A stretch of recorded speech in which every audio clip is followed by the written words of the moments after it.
Kenneth Camilleri, l-eks uffiċjal tas servizz sigriet u l-eks uffiċjal tas sigurtà fl-uffiċċju tal-Prim Ministru kien jakkumpanja lil Neville Gafà fil-Libja meta dan tal-aħħar ipprova jxaħħam xhieda biex ma jitkellmux fil-każ dwar l-iskandlu tal-viżas mediċi.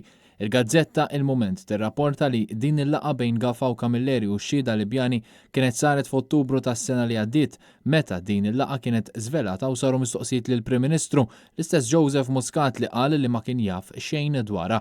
Iżda minn dak li kien żvelat minn Ivan Grek Mintoff is-sena li għaddiet der ċar li kemm Neville Gafà kif ukoll Kenneth Camilleri vjaġġaw lejn Tripli permezz ta' viża diplomatika din tinħareġ biss mill-Gvern Malti u wara li tkun saret talba lill-Gvern Libjan. Barra minn hekk, meta kienu fil-Libja, Gafà u Camilleri użaw il-karozza uffiċjali tal-Ambaxxatur Malti. F'dik iż-żjara minn barra dik il-laqgħa max-xhieda Libjani, Neville Gafà ltaqa' ma' żewġ Ministri Libjani u kien qalilhom li kien il-mibgħut speċjali tal-Prim Ministru Joseph Muscat.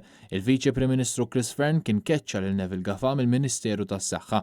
Issa iktar minn sena wara Neville Gafà u Kenneth Camilleri mill-ġdid fl-aħbarijiet. Kenneth Camilleri semma mill-middleman Melvin Teuma li kien iwassal messaġġi mill-OPM biex jgħaddi l-istess messaġġi lill-aħwa De Giorgio u lil Vincent Muscat.